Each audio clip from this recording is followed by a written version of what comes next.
嗱，我好撚小氣嘅，同樣我又好撚大氣喎。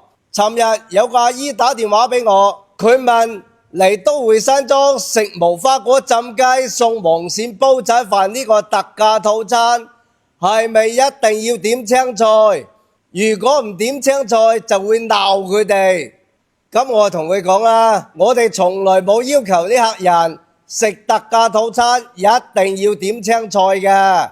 好多2、3個人嚟食，本來食呢個套餐就要打包㗎喇，點多個青菜就更加食唔晒啦。所以我哋好撚大氣嘅，人哋搞特價，要麼就係食一個特價，就必須要點一個正價，又或者必須要點幾個青菜先至可以享受特價。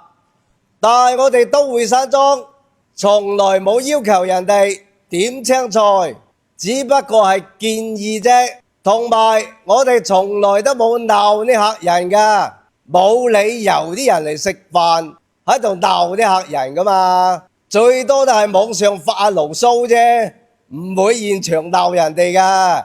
咁跟住呢，尋日呢個阿姨呢，帶咗10個人嚟食飯，預訂咗2個特價、2個無花果浸雞、2煲黃鱔飯，就係咁多嘢，其他乜都冇點。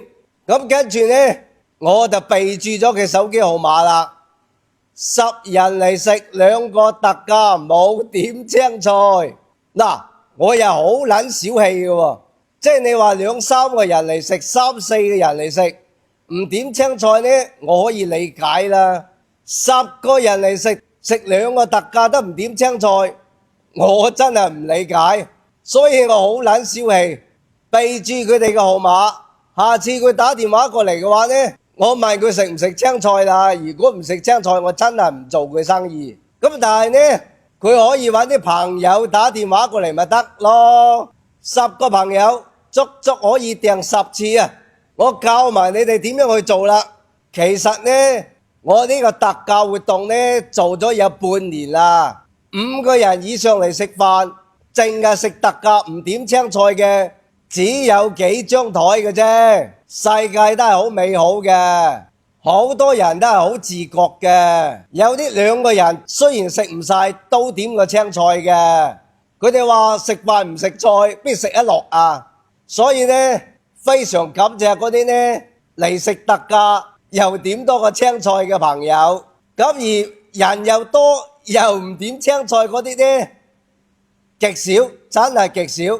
但係由於呢，我都係人，我都好小氣嘅，咁啊，所以呢，我都要拍個視頻發泄一下啫，唔會話現場鬧啲客咁衰嘅。再加上我又唔得閒，我喺廚房又要劏雞，又要整浸雞，邊得閒鬧你啊？你哋話係咪啊？